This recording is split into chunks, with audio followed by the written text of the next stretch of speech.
nama saya Arila Molektu Zahro, NIM 201014111169 dari Fakultas Ekonomi Prodi Manajemen. Nama saya Della Martina Andriani, NIM 201041111157. Saya Enda Juli Maulidia. Nama saya Alfani Salsabila Azahro, nomor induk mahasiswa 2010411151. Kenalkan, nama saya Muhammad Reza Rizky dari Prodi Manajemen Fakultas Ekonomi dan Bisnis. Nomor induk mahasiswa 201041111145. Nama saya Ahmad Faruji Fitrianto, nomor induk mahasiswa 2010411175. Ilmu ekonomi pertama kali dikembangkan oleh Adam Smith pada abad 18. Aliran yang dikembangkan oleh Adam Smith ini menekankan adanya pembagian sumber daya. Kemudian konsep ini direpretasikan sebagai mekanisme pasar melalui harga sebagai instrumen utamanya. Yang pertama, ekonomi menurut aliran klasik. Aliran klasik ini mengalami kegagalannya setelah terjadi depresi besar pada tahun 1930 yang menunjukkan bahwa pasar tidak mampu bereaksi terhadap gejolak pasar saham. Namun, perkembangan dalam pemikiran ini juga berkembang ke arah lain, yaitu salah satunya kaum klasik yang sangat mempengaruhi dalam era globalisasi, yaitu pemikiran mengenai perdagangan internasional. Menurut teori ilmu ekonomi klasik, masalah pokok ekonomi masyarakat dapat digolongkan menjadi 3 permasalahan. Yang pertama, masalah produksi, yang kedua masalah distribusi, dan yang terakhir adalah masalah konsumsi. Yang kedua adalah ekonomi menurut aliran neoklasik. Aliran neoklasik telah mengubah pandangan ekonomi baik dalam teori maupun metodologinya. Teori nilai tidak lagi didasarkan pada nilai tenaga kerja atau biaya produksi, tetapi telah beralih kepada kepuasan marginal. Teori ekonomi aliran postmodern. Postmodern hadir karena adanya ketidaklancaran pemikiran teori modernisme. Pada teori ini, penulis akan membahas mengenai bagaimana kehidupan modernisme. Dalam aliran ini, paling sedikit ada 3 masalah pokok yang dibahas setiap perkembangan dan harus dipecahkan oleh masyarakat sebagai subjek ekonomi. Adapun masalah tersebut diantaranya yaitu 1. Barang dan jasa apa yang akan diproduksi dan berapa banyak. 2. Bagaimana cara memproduksi. 3. Untuk siapa barang dan jasa dihasilkan. Ketiga masalah tersebut bersifat kait-mengait satu dengan yang lainnya. Jadi, dapat disimpulkan bahwa postmodern merupakan gambaran atas suatu keadaan sosial budaya masyarakat yang pada masa perkembangan ditandai dengan perputaran globalisasi, konsumen, dan sebagainya yang telah melampaui batas-batas nilai yang dianjurkan. Ekonomi adalah ilmu yang mempelajari tentang aktivitas penjualan atau penerimaan yang mana berhubungan dengan produk, distribusi barang ataupun jasa yang ditawarkan seorang kepada orang lain. Ekonomi memiliki berbagai macam bentuk dan jenis sesuai dengan fungsinya sendiri. Secara umum, ekonomi dibagi menjadi 2, yaitu ekonomi makro dan ekonomi mikro. Kedua cabang ini tidak bisa disangkut pautkan karena mempunyai analisis dan penerapan yang berbeda-beda. Ekonomi mikro biasanya menganalisis masalah ekonomi dalam cakupan yang lebih spesifik, seperti misalnya rumah tangga ataupun perusahaan. Berbanding terbalik, ekonomi makro biasanya mempelajari masalah-masalah yang lebih rumit, seperti keuangan negara dan lain-lain. Jika banyak yang menanyakan perihal perbedaan ekonomi mikro dan makro, jawabannya itu sangat mudah. Mikro mengurus sebuah hal yang lebih kecil cakupannya dibandingkan makro. Salah satu contoh yang dapat terlihat adalah dari ekonomi makro adalah inflasi besar-besaran yang terjadi pada nilai tukar mata uang rupiah saat ini terhadap dolar yang sempat hampir menembus angka 15.000 per satu dolarnya. Apa itu ekonomi mikro? Ilmu ekonomi mikro adalah ilmu yang mempelajari tentang kegiatan ekonomi dan juga menganalisis lebih rinci mengenai perilaku konsumen ataupun produsen dari ruang lingkup yang lebih kecil atau spesifik. Misalnya, ekonomi mikro menjelaskan situasi keuangan sebuah perusahaan yang sedang kolaps, atau lebih mudahnya lagi, kondisi finansial seorang ibu rumah tangga untuk memenuhi kebutuhan sehari-hari dalam sebulan terakhir.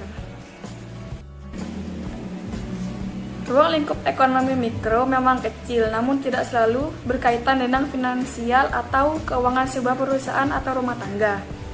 Selain itu, ekonomi mikro juga mengajarkan tentang permintaan dan penawaran barang dan jasa, atau teori harga, teori produksi, dan juga teori distribusi. Yang pertama, teori harga. Teori harga merupakan proses awal dari pembentukan permintaan dan penerimaan barang dan jasa, yang mana menjadi acuan harga dari produk yang akan dijual. Oleh karena itu, sebelum menentukan penetapan harga, harus melakukan riset terlebih dahulu. Yang kedua, teori produksi. Ini seperti pembagian hasil, pemberian upah terhadap karyawan, sehingga potongan lain untuk kebutuhan yang menunjang perkembangan usaha. Dan yang terakhir yaitu saya akan menjelaskan tentang teori ekonomi makro. Jika ekonomi mikro menjelaskan tentang kajian secara lebih spesifik, lain dengan ekonomi makro, yang mana melakukan penelitian terhadap ekonomi dengan cakupan yang lebih luas atau besar. Pemahaman tentang ekonomi makro sangat dibutuhkan untuk menstabilkan neraca keuangan negara saat ini. Mengingat nilai tukar mata uang rupiah saat ini berada di titik terendah semenjak krisis moneter yang terjadi pada tahun 1998 silam. Lebih lanjut, ekonomi makro tidak hanya melakukan penelitian mengenai pemasukan dan pengeluaran sebuah negara saja, tetapi juga dampak baik dan buruk yang terjadi di baliknya, seperti pengangguran, tingkat ketersediaan lapangan pekerjaan, hingga kabar mengenai inflasi ataupun deflasi harga terkait dengan suku nilai mata uang rupiah terhadap dolar. Kesalahan kecil dalam perhitungan ekonomi makro dapat berdampak buruk bagi negara. Oleh karena itu, sebelum memutuskan untuk mengambil tindakan, ada 3 kebijakan yang harus ditimbangkan terlebih dahulu, seperti kebijakan fiskal, kebijakan moneter, dan kebijakan segi penawaran. Yang pertama, kebijakan fiskal. Kebijakan fiskal merupakan suatu aturan yang mengatur tentang pendapatan dan pengeluaran sebuah negara. Pendapatan biasanya didapatkan melalui pajak, non-pajak, denda, lelang, dan gratifikasi, juga hibah atau pemberian dari negara lain. Sedangkan pengeluaran negara biasanya impor barang untuk kebutuhan dalam negeri, seperti kebutuhan pokok dan lain-lain. Yang kedua yaitu kebijakan moneter. Kebijakan moneter merupakan sebuah aturan yang mengatur tentang seberapa banyak uang yang dikeluarkan oleh Bank Sentral Bank Indonesia terhadap seluruh rakyatnya. Semakin banyak perputaran uang yang ada di masyarakat, semakin tinggi juga harga produk atau inflasi. Sebaliknya, semakin sedikit perputaran yang terjadi, menurun juga produk yang dijual di pasaran atau deflasi. Yang ketiga, kebijakan segi penawaran. Kebijakan segi penawaran berperan untuk menstabilkan neraca keuangan sebuah perusahaan. Dengan kata lain, kebijakan ini diatur agar dapat menekan anggaran produksi menggunakan kebijakan ini. Teori klasik. Klasik sangat mempengaruhi dunia dalam era globalisasi, yaitu pemikiran mengenai perdagangan internasional. Neoklasik, hasil pemikiran dalam literatur sejarah perkembangan ekonomi, digolongkan dalam aliran neoklasik. Dalam teori ini, ada salah satu ahli yang memaparkan mengenai teori klasik. Adam Smith merupakan pencetus dan penggagas mengenai teori pertumbuhan ekonomi. Menurut pandangan Adam Smith, pertumbuhan ekonomi terdiri dari dua aspek utama, yakni pertumbuhan output total dan pertumbuhan penduduk. Pertumbuhan output total. Aspek yang pertama dalam teori pertumbuhan ekonomi yang dikemukakan oleh Adam Smith ialah pertumbuhan output berkaitan erat dengan proses produksi yang mencangkup tiga unsur sebagai berikut. Yang pertama, tersedianya sumber daya alam. Yang kedua, sumber daya manusia, atau bisa disebut dengan jumlah penduduk. Yang ketiga, persediaan barang modal. Pertumbuhan penduduk. Adam Smith mengatakan bahwa pertumbuhan penduduk yang tinggi dipengaruhi oleh peningkatan upah yang lebih tinggi dibandingkan dengan upah subsistem, sebagaimana juga nilai ekonomi syariah. Tokoh aliran neoklasik yang pertama, Joseph Schumpeter, dalam bukunya yang berjudul The Theory of Economic Development menekankan tentang peranan pengusaha dalam pembangunan. Menurutnya, pembangunan ekonomi bukan merupakan proses yang harmonis atau gradual, tetapi merupakan pembangunan yang secara spontan dan terputus-putus atau discontinuous. Yang kedua, Robert Solow menyatakan bahwa pertumbuhan ekonomi ialah urutan kegiatan yang berasal dari 4 faktor utama, yaitu yang pertama manusia, yang kedua akumulasi modal, yang ketiga teknologi modern, yang keempat hasil. Di sini saya akan menjelaskan tentang postmodern. Kata postmodern berasal dari kata depan post dari Latin klasik dan kata akhiran modern dari kata Prancis modern. Secara etimologis, postmodern merujuk pada sebuah kehidupan setelah modernisme. Secara filsafat, istilah postmodern merujuk pada dua hal, yaitu ketidakpercayaan tentang metanaratif dan akhir sejarah. Postmodernisme sendiri memiliki banyak sekali interpretasi yang berbeda-beda dan masing-masing menawarkan sudut pandangnya. Untuk memahami apa itu postmodernisme, berikut adalah beberapa pengertian postmodern yang diungkapkan oleh para ahli. Yang pertama, Stephen Bass dan Douglas Kellner menyatakan bahwa postmodern menggambarkan berbagai gerakan dan artefak dalam bidang budaya yang dapat dibedakan dari berbagai gerakan teks dan praktek kaum modernis.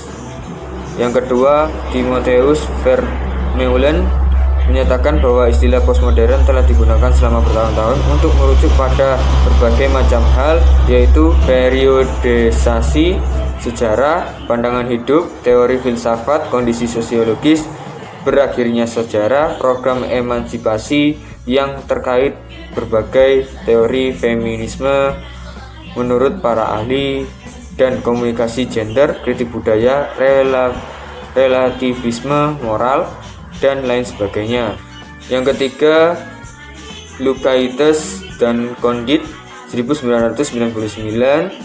Postmodern dipandang sebagai bagian dari kondisi historis yang lebih luas yang berfungsi sebagai respon terhadap konsep modern dan memiliki hubungan dalam filsafat, seni, arsitektur, komunikasi, dan dalam bidang lainnya.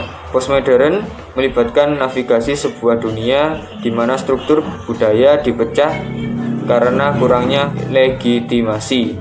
Yang keempat, Matthew Bliss-Fader 2017 menyatakan bahwa postmodern adalah sebuah teori budaya yang membandingkan beberapa elemen yaitu pendekatan budaya dan sejarah melalui sebuah kritik metanaratif seperti Marxisme dan psikoanalisis.